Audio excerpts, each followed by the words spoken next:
будем заниматься очень интересным делом.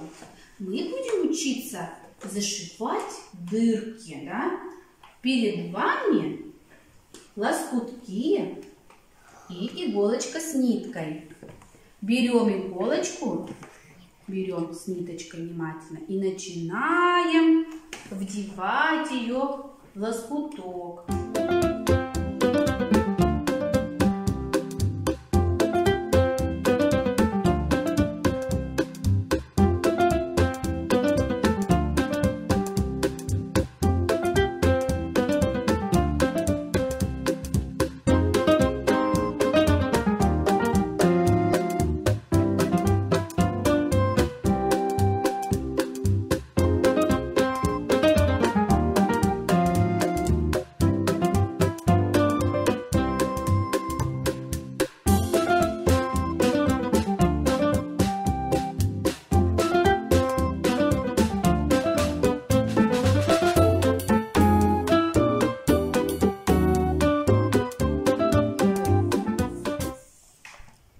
Мария Ивановна, зашивать дырки, это так интересно, мне так это понравилось.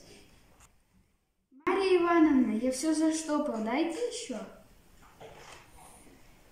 Не могу, Вовка, закончились все лоскутки. Вот приду с мамой домой, все дырки мама зашью. Вот она обрадуется, скажет, наконец-то у меня помощник по дыркам появился. Папа никогда дырки не зашивал.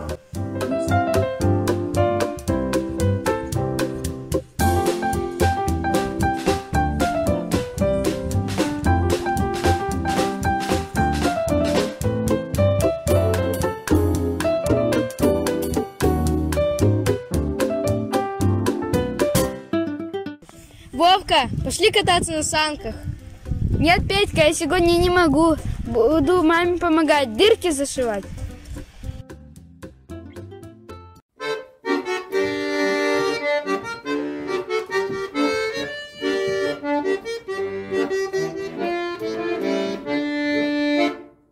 Мама, дай мне все дырки. Я все зашью. Мы в садике научились. Вот горе-то. Я недавно все твои колготки и носки заштопала. Вот невезение. Вечером к ним зашла соседка тетя Валя. Она была в длинном красивом халате. Вовка стал рассматривать тетю Валю, как новогоднюю елку. Ты чего меня разглядываешь? У вас дырки есть? Вот еще новое дело. Буду я с дырками разгуливать. Ты, Владимир, меня за неряху принимаешь? Мама, можно я поищу дырки? Поищи.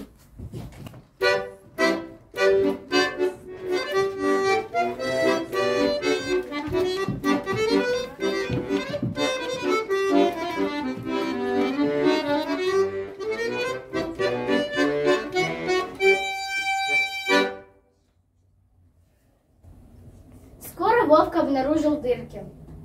Он вооружился иглой с ниткой и зашил сначала большие дырки в притулях.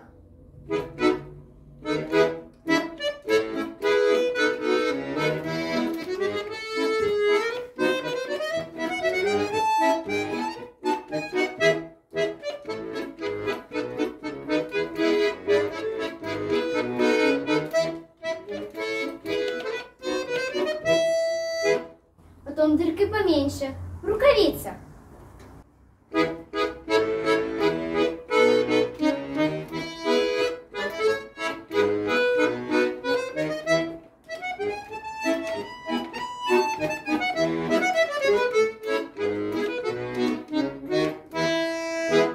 Он еще хотел зашить дырки в свитере.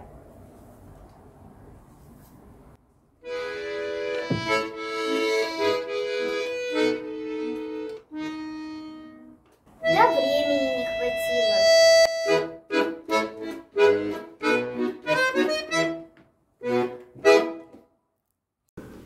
Утром Вовка собирался в детский сад. Он почему-то никак не мог протолкнуть ноги в брюки. Они в конце застревали. Маме некогда было выяснять причину, и она дала сыну другие брюки. На улице Вовка не мог натянуть рукавицы.